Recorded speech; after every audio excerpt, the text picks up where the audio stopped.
Hi, Maria. Welcome to the High Vibration Living Podcast. Hello, Whitney. Well, I want to learn more about how you got inspired to become a matchmaker. How did you flow into this career path? It's interesting because I always think that it was kind of inevitable. At no point did my guidance counselor said you're going to become a matchmaker. If anything, actually, I remember in high school, do you remember taking those tests? Like, Yeah. what are you going to be? What you should study? I scored for guidance counselor. And, I did not go that way. I got a bachelor's in international business and European affairs. I pursued my master's in global affairs. I thought I would go into the foreign service. But while this was happening, I, the long story is that I have a face that people just, I don't know, trust when they're in person with me, Mhm. and they just do the verbal diarrhea, and I'm really solution oriented. I'd be like, okay, well, let's do this, or what if we did this? And a lot of those problems tended to be relationship focused. Mhm. So, then at 23, thinking I again would go into the foreign service one day, I was like, well, I should start a networking group, which met on Thursdays at 7 p.m. in Manhattan. But the truth is, like, who can meet on Thursdays at 7 p.m. in Manhattan? It's single people. So it was very quickly until someone got into a relationship, got married, and, you know, then it just, other people started coming up to me saying, can you set me up? Can you set me up? So that's the long story. The short story is that I'm a fourth generation matchmaker. So my grandmother did it, her mother and grandmother did it. But, to go back to the guidance counselor thing, now that I reflect on what my guidance counselor said, saying you should probably be a guidance counselor, I now see that like matchmaking and guidance counselors, it's a very similar profession. Well, I find it so interesting because if you look at psychics, if you look Mm-hmm. at people who have like a very strong intuition and ability to listen and act on it, it tends to be a family lineage. So, women who are extremely psychic, so were their mothers, so were their grandmothers. There tends to be a bloodline there. How much have you explored that when it comes to matchmaking? Because it's the same thing is there. There's this ability to be able to figure out the energies of good matches, the bloodlines of good matches. I'd love to know what you've explored in regards to that. Yeah, that's such a great question. So I was not born when my grandmother, who was a matchmaker, passed away. And, pre 1978, matchmaking was a very common way that people met in Greece. And I mean, everyone played matchmaker. Your parents, the community leader, which was essentially my grandma's. Um, I think there's also this cultural element of being in this, but I have thought a lot about my grandmother from all the stories that I've been told and how similar we are in that sort of like very sensitive intuition, and maybe a hint of charisma, let's say. But I also think about my sister. So my sister actually is also a matchmaker. She works with me. She's one of four matchmakers on the team, and she's been with me for almost 10 years. And she's got it, just like the rest of my matchmakers have it. Like, she's got it. And it's funny because whenever she introduces herself, she rarely says, I'm a fourth generation matchmaker. She's just like, I'm matchmaker Maria's sister. Uh, but I think that there is definitely, I think really good matchmakers tend to express their intuition like pretty forward. It's not something that takes a backseat, like, oh, I'll check my gut later, or it's very intentional. So, what is the gift? Like, what's the gift that you saw in the team members that you brought on? What's the gift that you see in yourself and in your sister that makes you guys matchmakers? I think knowing how to read between the lines when people are answering your questions is a really important part of the position of being a matchmaker. So, every time we meet someone, we must meet 20 to 30 people a week. So we're constantly having conversations, each of us, and, we're asking a lot of questions about, where were you raised? Tell me more about your parents. Tell me more about your siblings. Then we go into hobbies. Then we go into political affiliation, because that is right now, and it's been for a really long time, a dating trend of how people choose. And asking people about how they practice their faith, if they have a faith, were they raised with a faith, how important is that to them? And it's being able to understand the answers that are being given to you, to then make follow-up questions that directly correlate to the answer, to make someone be able to put down their walls and give you, their honest truth. Because at the end of the day, when we meet with people, we're still strangers to them, but they're telling us really deep, dark things, or we're learning what might be deep and dark, and maybe we want to circumvent around that. So for instance, if I ask you about your family, sometimes, people will say like, I really don't talk to them. And I'm not going to go and see like, okay, why don't you talk to your parents? That's none of my business. I'm not their therapist. Instead, I'll pivot the question, ask, well, tell me more about your chosen family. How do you spend Thanksgiving? Is there a Friendsgiving? Who do you call when you're in a tough spot? Similar with religion. When I ask someone, what religion do you practice? And they might say, I don't practice. Okay, what were you raised? And they'll say Catholic. And I'm like, okay, how important is that to you now? And funny enough, with religion, it's so interesting because there will be certain people who say, I don't practice at all, but it's so important to me that my children be raised in the same religion I was raised. So then you have to ask even more questions about like, well, why is that the case? And there's no wrong answer here. You're just trying to get as much information as possible, not only to set them up with someone who might share in the same values or lifestyle as them, but, if someone has always, for instance, I mentioned family, if they've always wanted a strong family connection, and then there's a person who they have so much room for only their family, they can't add in another, a man from a big Italian family, like I don't want to split weekends. It's like, well, here's a good match who he could just be absorbed by your family. And so you just kind of think in these sort of metrics when you think about long-term compatibility. And it's always interesting, I think, for not just my team, but most matchmakers, where those questions will take you, because the questions come from a place of empathy and, wanting to understand, like, why are you meeting with me today? Why is it that you're choosing this versus asking your friends? Meeting people out and about, online dating. So what are the struggles that you're experiencing, and how can I manage that experience to be, a little better? What are the struggles that your clients are experiencing that has made them choose to work with you versus just continue to hope and pray that they meet someone out and about or on a dating app? Right. So I've been in business for 15 years, just over 15 years. And the answer to that question has evolved, I want to say like 3 or 4 times. And so the most recent one was obviously the global pandemic. People came in, and I think now we are experiencing 2 more things that happened from that. So, even though some of us got vaccinated, some of us went back to work, a lot of people are doing hybrid work, remote work.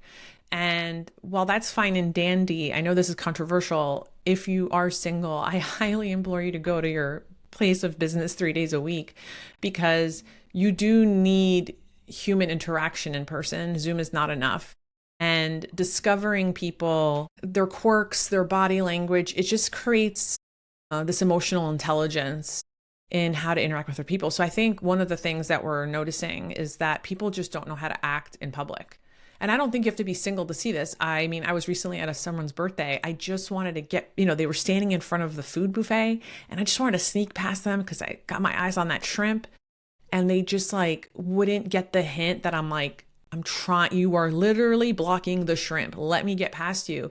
And instead of saying like, oh, I'm so sorry, excuse me, let me move on. They were like, I'll move when I'm ready. And I'm like, what? Like that's such a random reply to that sort of a body language cue of like, you need to move. And then, understanding that there is currently, the next big evolve is the political divide. It's existed since 2016. We've seen it on both ends. In the last few months, the divide has just become way worse. To the point where, on one side, you have people opting out of dating entirely or just needing to take a mental health break. And, I get it. That's it, full stop on that. But At the same time, I think understanding the realities of dating is that on one hand, you have a population, regardless of who won and who voted, that believes that the president is going to do the things that he campaigned on. And then you have another group of people who believes even though they elected him, he's not going to do everything he campaigned on. And this is two different realities to live in. And I think, there are so many people who, and myself included, who will encourage people to date across political spectrum. But if you're not living in the same reality, it's really hard. And that only contributes to, adding another layer of loneliness, especially when you consider in heterosexual dating, more men are leading conservative than ever before. And there's a lot of women who are not necessarily seeking traditional values, but they're seeking someone who can give them emotional intimacy and kindness. And, a lot of women, they got careers, they have their own money. They don't need a man for that sort of thing. I don't think there's any bears, in the streets of Manhattan. They're not looking for that kind of protection, so it's what I think it's heterosexual dating is just really divided. More men than women working with you, or is it equal? So the way Agape Match works is we predominantly take men for the paid matchmaking route, and women can be free in our database. That is something that we chose to do about 10 years ago. We used to do 50-50. We used to also do LGBTQ matchmaking. But at some point we discovered, hey, we're really good at talking to women and getting them to trust us, and let's make them free. And so this way we work for a male client, and we work with women. And what that did, in not just us, but across the industry, is matchmakers started to find their own lanes of like, who can they talk to best? And so I have now affiliate partnerships with matchmakers who, for instance, only take women clients. I have affiliate partnerships with matchmakers who will take, men who are seeking men, or women who are seeking women. So, you always want to, if you're thinking about hiring a matchmaker, you always want to be considerate of like, well, what sort of people is this matchmaker attracting? Now, but for women, we do have a coaching program, and that's, it's pretty robust. It includes retreats to Greece. It includes virtual coaching. It includes a whole WhatsApp community where they get to talk to each other and meet up in different cities. So it's, I love the community build of the women that are within our system. It's a big ecosystem. Yeah, that's so interesting. One thing that you mentioned when we first started chatting is managing loneliness. Right. That's one thing that you've gotten really good at helping clients with. Can you explain a little more of what that is? Absolutely. So as I mentioned, we've gone through a lot of, if dating has evolved so much, over the last 5 years. And I think one of the things that pandemic did is it also helped people drop friends without that intention. But I think a lot of friendships just kind of collapsed. And I think when you look at the best way to meet someone is through a friend. I know. But so if your true. and if your friendship circle isn't working for you, let's talk about that friendship circle. So one of the companies that spawned out of this was Agape Escapes. That's where we do retreats in Greece. And the whole purpose of that is, making new friends through adventure. And when I think about loneliness is not just romantic loneliness. It's loneliness is finding your people that align to who you are, your lifestyle, and your values today, and, and in the future. And for anyone listening, I want you to think about who your friends are. For a lot of people, their friends are people who met, when they were in primary school. For other people, it's who they met in college. And for other people, it's who they met at work. So it's these really socially engineered places where you didn't have a choice of who was surrounding you in this. But then I hear from all of my clients who will say stuff like, oh, you told me to go to a trivia night. So I went to an expat trivia night. At that event, I learned about someone was doing like a golfing, what was it called? Like lessons, group golf lessons. So I decided to join them. And then I met my boyfriend there. And so it's like, you chose to go to this trivia night. You met people like you, because it was an expat trivia night. I guess this person was, from somewhere else. And then that person took you somewhere else to another location where you met someone else through them. And I think that is the power of friendship. I always try to sometimes I tell people, the person I met my husband through a friend. And I think people sometimes think, oh, they must have been your best friend. You must have known them for years. No, the people that introduced me to my husband, I had only met those people 3 months before. Wow. So it doesn't take a lot to change the trajectory of your life, but it does take effort. And that effort is establishing new friendship circles. Yeah. What I found, so I'm 43 years old and single. Mm-hmm. And I feel like I've done everything and I've lived in so many different places. And I've definitely found the older I get, the harder it is to have friends being single because your friends go on and get married and have kids and they don't have time for you. And I've actually had women say to me, hey, I love being friends with you. I don't have time with you.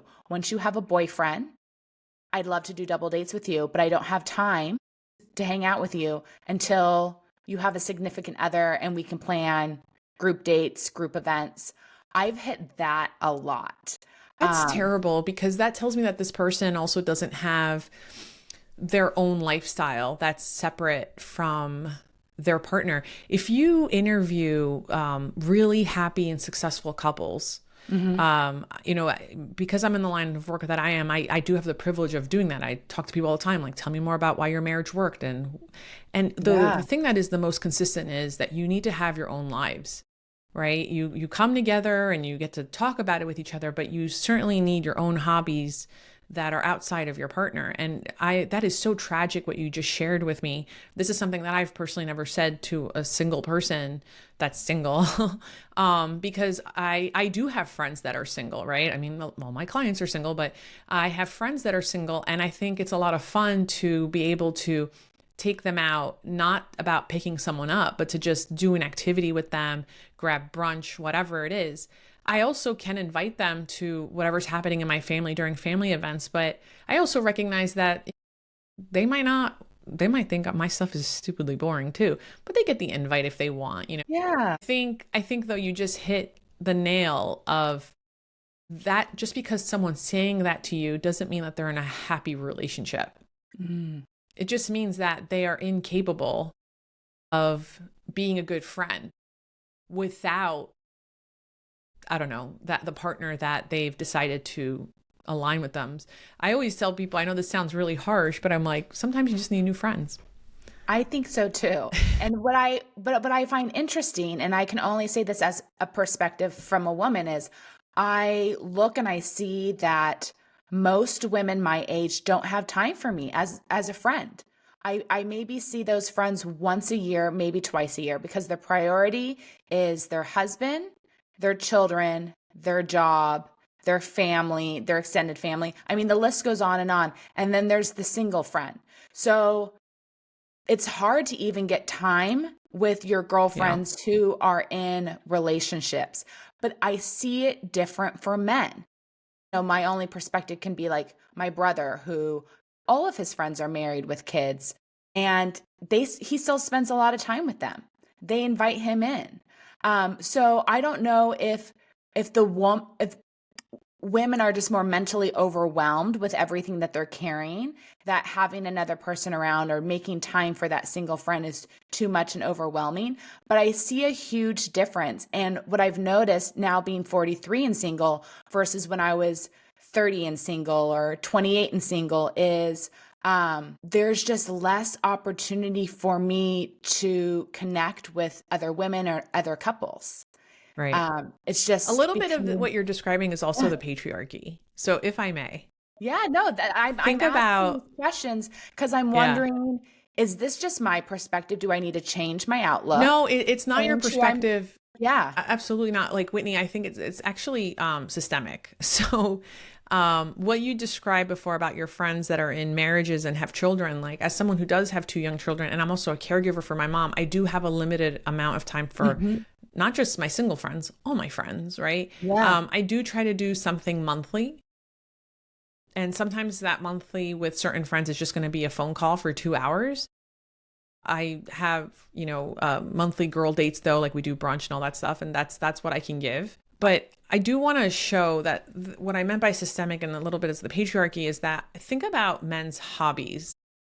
A lot of male hobbies take them outside the house and Yeah. without a phone, right? So you're going to tell me like a guy runs, or a guy goes golfing with his buddies, a guy goes hiking, a guy goes camping. So even when they do all that, they come home as well. Like they're, you can't really reach out to them. And then when they come home, they're tired from that event. And it's interesting to see, like, yes, men have this access because they're not taking on the mental and emotional load for the house management or, child rearing. And then think about what women's hobbies are. I'll hear from women telling me that they sew or they knit or they're doing puzzles or they're gardening.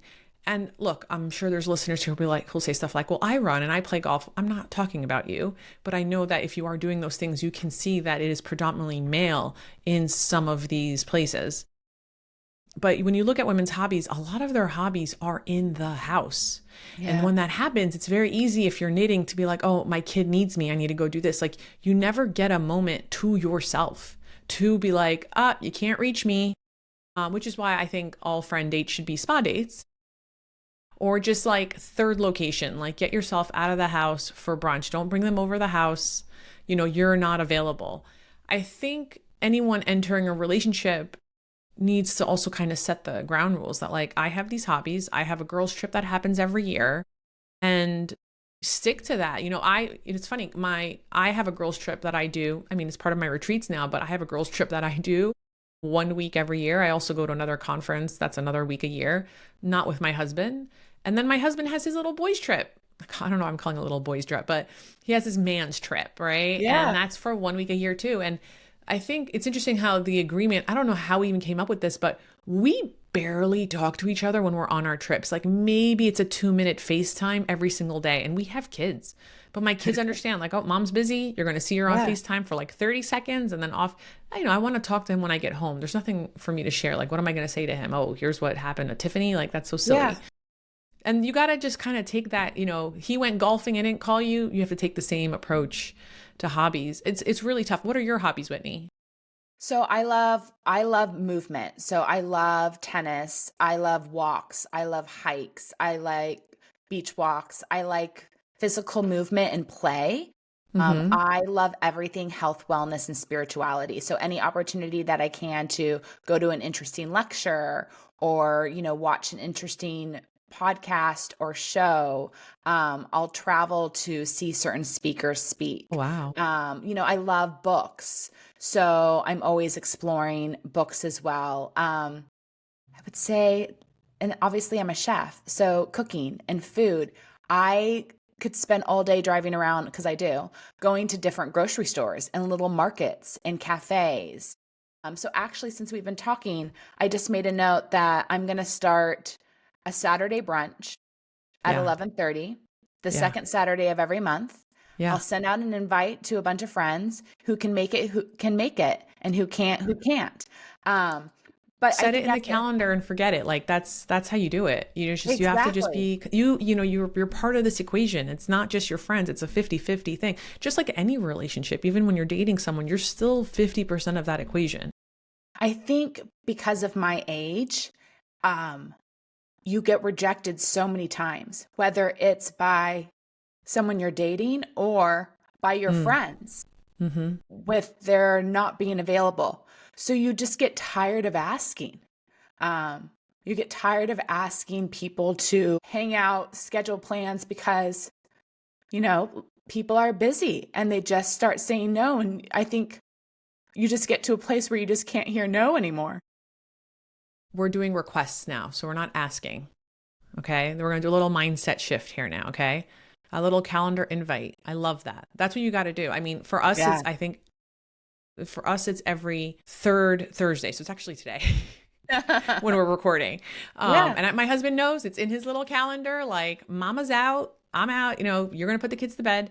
And that's it. Like, this is just how it has to be, but it's not an invitation, because nobody likes rejection, Whitney. So instead it's a request. So I request your presence, and you can decline, but that's about you. That's not a rejection of me. Yes. It's kind of, so this is how you have to approach it. And I know this, I think you might appreciate this more than anyone that I've ever talked to, but words do matter. And it's the words that we say to ourselves that does change not only how we interact with the world around us, but also like what our reality is. How like I don't get my self-worth from my friends. All of my self-worth comes by how I feel about myself.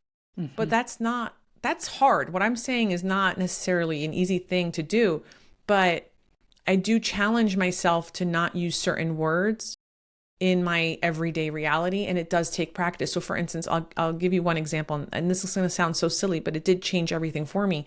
When I was on my, I think other people would call it a weight loss journey, I decided, I thought, okay, well, if you lose something, you're going to find it, right? Like if I lose my keys, Yeah. I'm going to find my keys. And every time I tried to lose weight, I would eventually find the weight back. So, I spoke to someone, she's like, words matter. You can't call it that anymore. You have to call it weight reduction. And I started calling it my weight reduction journey.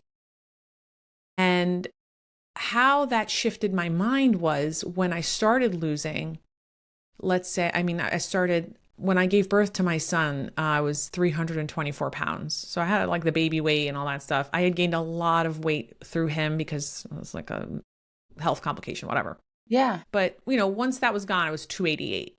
And at 288, once I started my weight reduction journey, when I got to 275, I was like, oh, I'm 275 today. This is the last time I'm going to see that it says 275. Beautiful mindset shift. Yeah. Right. And then the next time I got on that scale, it was every Wednesday. It's like, oh, now I'm 273. This is the last time I'm going to see I'm 273. So I wasn't thinking about like, oh, I lost 2 pounds. I was more focused on like, oh, goodbye number. I'm never seeing you again, and now I'll admit on this podcast, I'm 188. And I got stopped at the airport last week because my passport photo looks very different than the person that I am now. But it helped to think of it that way, Yeah. It's like words matter so much to the reality that we live in and to increasing how we calculate our own self-worth. What are the other mindset shifts that you often have to suggest to your clients when you first are doing the intake? Oh my God, that's such a great question. So I try to tell people, especially people who have not dated in a while, like for instance, I have a widow right now and he hasn't dated in 40 years. I told him, you have to stop. We're going to not call them dates. We're going to call them meetups. Like just get the pressure off. And this is advice that me and my team, excuse me, let me say again.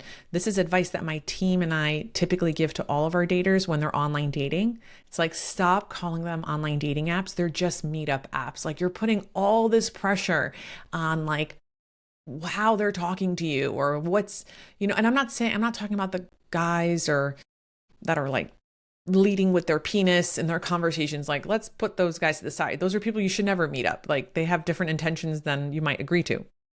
But, people will be so focused on like, well, he's an Eagles fan. So stupid. This is a real thing, by the way. Yeah. And I'm, a Jets fan. This could never work. And I'm like, just meet up with them. Stop. Yeah. You're putting so much pressure on the word date. You don't know this person. Just meet up with them, go for a walk. I know some people, especially on TikTok, they're like, walking dates are so stupid. Walking dates are the best first dates you could possibly go on. Go get some gelato, have a walk, you're side by side. You don't have to have the pressure of like looking into a stranger's eyes. Meet up. If it goes well, you can either go on your first date right after that. You turn a corner, there's a sushi restaurant. It would be weird to eat gelato and then sushi, but whatever. Don't get sick. Or you can just say like, hey, I had a good time. It was nice meeting you. Should we go on a date tomorrow or in 2 days? Or you could just be like, oh, this was fun. It was nice meeting you. Goodbye. And it takes the pressure off. I cannot tell you how many people you're meeting strangers. And for a millennia, we did not meet strangers, right? Prior to dating, we had matchmaking even in this country. And who were you meeting? You were meeting people you knew in your local community in probably most likely a homogeneous society where they probably had the same skin color and same religion as you. The families knew the other family. Even when dating kicked off in America, it's around 1890. Same thing again, like you're meeting people within your neighborhood, with, your, church or university, job, like you knew these people. And now you're meeting people off of online dating, which again, I am not the matchmaker who will vilify online dating. I think online dating is a symptom of, we are interconnected through technology, and this is how people date when they have technology at their fingertips. But you still have to create some sort of friendship base with this complete stranger in order to cultivate a relationship. Which is where I think matchmaking is different, right? Because like as a matchmaker, you do have a person in common, and that's me. Yeah. Yeah. Right. So I get to know you a little bit more. I get to tell them like, hey, this person froze her eggs. So you don't have to worry about saying that on a date. I'm already telling your date ahead of time. And he's like, that's amazing. That's incredible. Like, it's just a very different context of, keeping the mindset healthy. You don't have to be positive, but you try to strive for healthy. Yeah. For those listening that, that want to hear a love story or want to hear how it all works out, do you have any matches that have happened recently where you're like, wow, that's a beautiful story about how it all came together, how we were able to connect those two people? Okay, hold on. Give me a second. I Because I mean, have you like a lot. probably have many. Yeah. So through matchmaking? Mm-hmm. Okay. All right. I have a really good one. Okay. This is the good one. This is the good one. Okay. So, some of our clients will renew their contracts with us. It's not something that we hope for, of course, but you'll date someone through us. It doesn't work out, but you enjoyed the experience. You're like, I want to rehire you. I don't want to swipe. You do it again. Yeah. So we had this gentleman who hired us in 2019. He met someone through us. Oh, let me put a little bit more background on him. We had him as a client in 2019. He's a South Asian man. He's about average height, on the slender side, a tech CEO, and just really charismatic and funny, but like also, the thread of nerdy in there, right? We said it, tech CEO, right? And he had decided he did not want to date his own race, which is fine. We can all have our own preferences, but it is what it is. And we would meet women that, through our other clients that were South Asian, we're like, oh man, she'd be such a good match for this client, but he doesn't want to. He wants to kind of stick to this right now. All right. Sometimes we tell our clients, we'll do it your way until eventually to let us do it our way.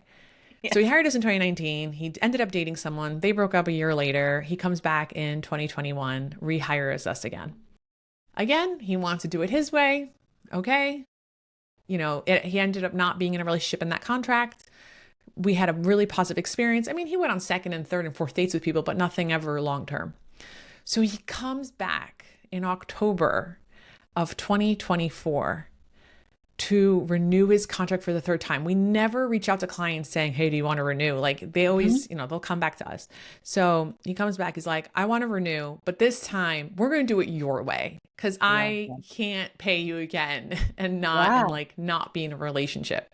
Yeah. So we're like, oh, finally. And I'm not saying now that all of his matches are going to be South Asian, but some might be, because there is this cultural quirk that exists in all of us, right? You take away South Asian and say, this person was born and raised in Alabama. They're going to have certain things in common with people from the South that they're not going to have in common with people from New England, right? There's, just like understanding the colloquial language, the food, the pace, the cadence, all these things. So we're like, oh, this is excellent. So, we happened to meet a woman, a couple weeks before for another client, and we're like, hey, she's actually a really good match for him. Let's set it up. So, we have to wait 7 days. It's like New York stuff. And October 8th, he gets his first match in his third renewal contract. And November 15th, he emailed us saying, oh yeah, this is it.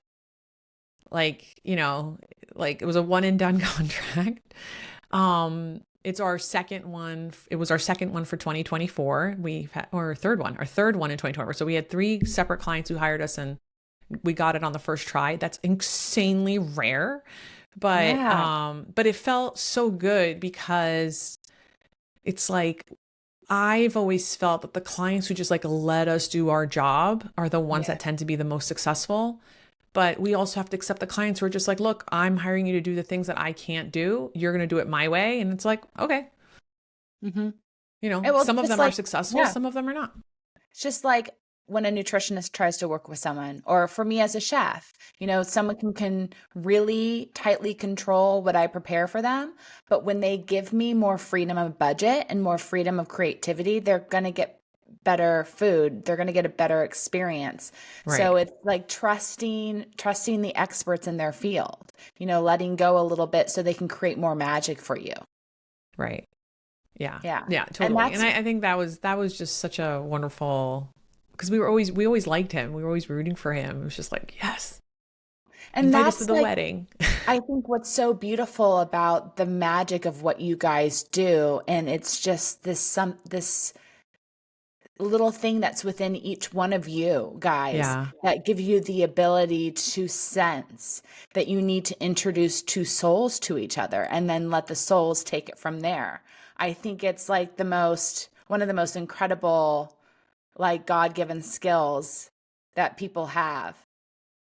How do Thank you you. reflect on it when you're experiencing it? I don't reflect on it enough because a lot of women reach out to me. I mean, there's not a day that goes by, or at least a week that goes by, where I don't get multiple messages that say, I followed this advice that you gave and I got engaged. And that makes me really happy. And to speak to that advice, if I may share how I met my husband, I took my own advice. So I thought about the characteristics that I wanted, not just in a life partner, but in a father to my future kids. And if you think about that list, it's really different than the kind of list you might say for like someone you want to date, Hmm. right? Like height's not even in that equation. And I'm 5'11", it could easily be in that equation, right? Yeah, yeah. But I remember like writing down the things that I wanted. I actually have this in our coaching program, the Agape Intensive. Like these are the things that we teach, is like we help people fix their pickers. So that, that sort of program that's what it's designed for, is to reset the dating mindset, fix the picker, and then show you all of your opportunities to meet someone special. And so, I wrote down what I wanted, not a list, but like, here is what I envision my life, like who I'm going to be with in the person, like who is this person that I'm spending my life with? Who is this person I'm raising kids with? One of the criteria that I put in is that he's a self-proclaimed feminist. I grew up with feminists. I want to be with someone who understands the definition of the word and is very proud to be. And because I'm a business owner, I don't want to have to deal with a man's ego when it's against my glory, right? That was something that was very triggering for me in past relationships. Anyway, so then when I had this little manifest, I thought to myself, which of my friends are currently dating or married to someone like this, that's like friends with this Ooh, person? Because yeah. I bet you birds of a feather flock together. And Yeah. I thought of two people. They both happen to be named Maria, and like just like me. And I said to both of one of was engaged, the other one was boyfriend and girlfriend. I said to both of their partners, next time you're out with your friends, please, I need you to invite me. There was no please. Next time you're out with your friends, I need you to invite me. And a week later, one of the gentlemen, he called me and he's like, hey, you told me to invite you. In 2 days, I'm going to be in Boston. I'm meeting up with all my friends. I live in New York at the time. I was like going to say like Boston. I didn't mean Boston. No, I went on Amtrak.com, got the ticket, headed up to Boston. That Yeah. night, I met 9 of his friends, and 5 of them were there with their girlfriends, but 4 of them were single. And I connected with this one person. I thought he was really great. He was starting to fit some of the things that I was like learning about him, that criteria that I had in. And, we went out and the rest is history. I'm married to this person. I have 2 kids with him, whatever. We have a mortgage. He is the list. He is exactly the man I was looking for. But to go back to those friends, my husband is surrounded by all these friends who are very similar to him in the values that I was looking for. I just happen to connect with this guy. But, I know all these men now. At the time, they were all strangers to me. But now that I've known them for like 12 years, it's like, yeah, birds of feather do flock together, I think. And I've been in relationships where a man was not respected by his friends. I Mm, don't want to be with a person like that. There's a yeah. reason why his friends are disrespectful towards him and possibly towards you. So, I think it goes back to friends, right? I think, Yeah. having a very keen understanding of like who you want to do certain things in life with is really, it becomes a compass to the rest of the steps you have to take. But it also just went back to your intuition and your gut feelings and your ability to allow your inner self to guide you, right? By the friends that you chose to ask. And that's what I find really fascinating. For those listening, what question can they be asking themselves? One or two questions that they can really ask themselves, think on, feel, and take action on like you did. So I think you need to audit who's around you because those people have the biggest influence. And if you're a single woman listening to this and you're interested in dating single men, I will tell you that a relationship is a lot easier with someone who exhibits kindness, integrity, work ethic, and, just empathy. Right. And I know we don't necessarily assign some of these characteristics to certain people, especially certain genders, but there are men that have empathy. There are men that are kind. There are men that lead with their integrity. There are men that have a strong work ethic. And it's a lot easier to be in relationships with those people. It's a lot easier to be in long-term relationships with those people. So now I want you to think among your friendship circle, which of your friends are associated with people like this? Mhm. We have to step away from this mindset of like, oh, I hate it when women do this to me. When I ask them like, what are you looking for? And they'll say tall, dark, and handsome. That's not a criteria. That doesn't mean anything. These are unearned characteristics. So start to audit your friend group. Like, okay, which of my friends is maybe not dating? Maybe they're working with people who exhibit these really important characteristics because these are the people you need to start adding into that circle, the people that you're going to request the presence of on that monthly brunch. Yes. Because the fact of the matter is, I remember once hearing that like your salary is always the average of the 5 people you spend Yes. time with.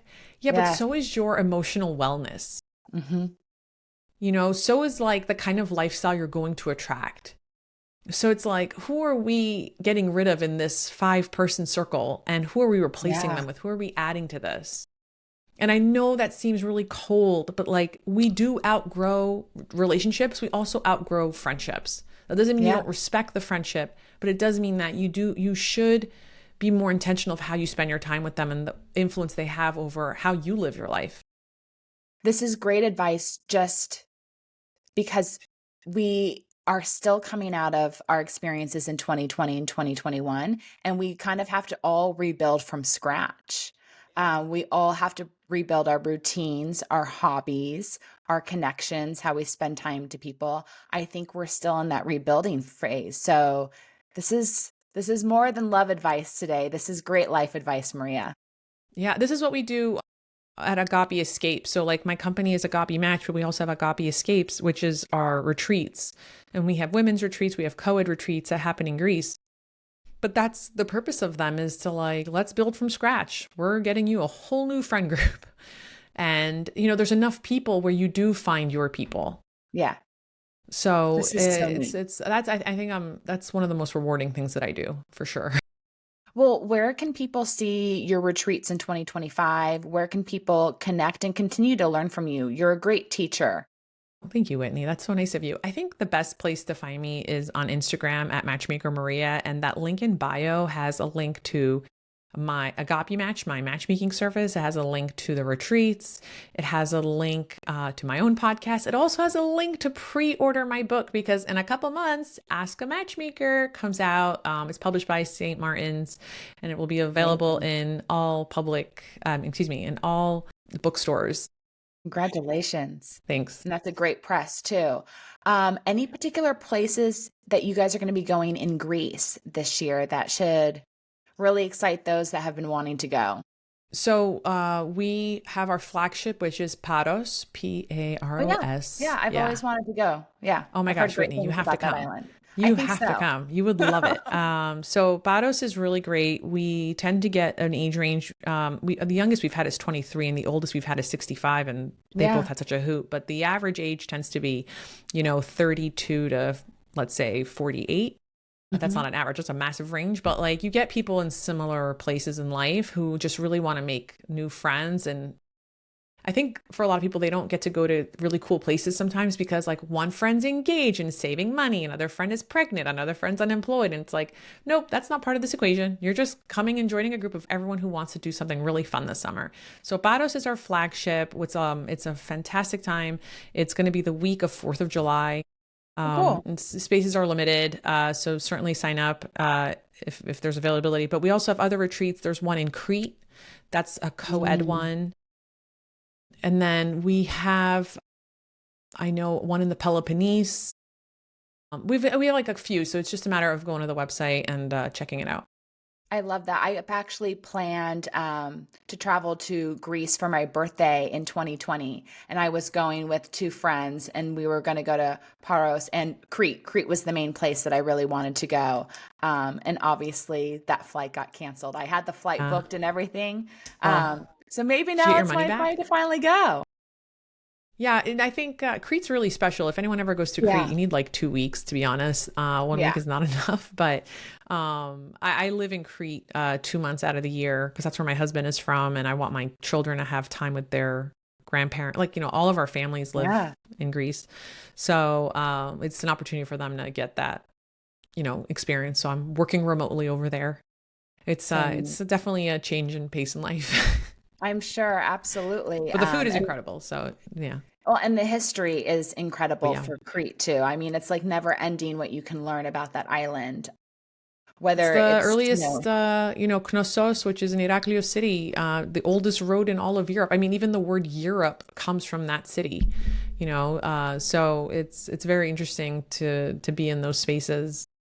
yeah, You that's an really island get where immersed. everyone's wanted to vacation and everyone's wanted to conquer and own it.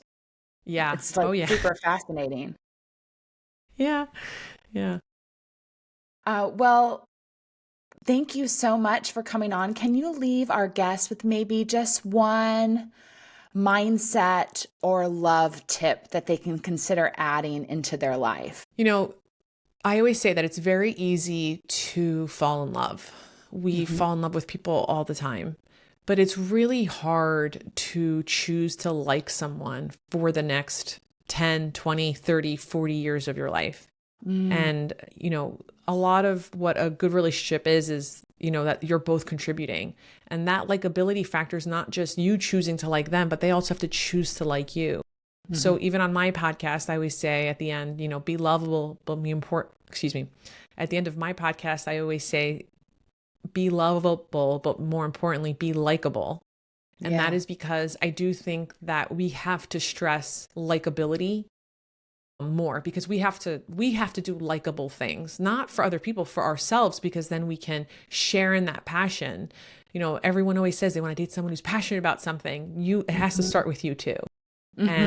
And these are the things, these are the stepstones to building, a strong lifestyle that can sustain a great relationship. Well, thank you so much, Maria. I'll be listening to this podcast episode again. I learned a lot and I really Oh, appreciate it. thank you so much for having me, Whitney.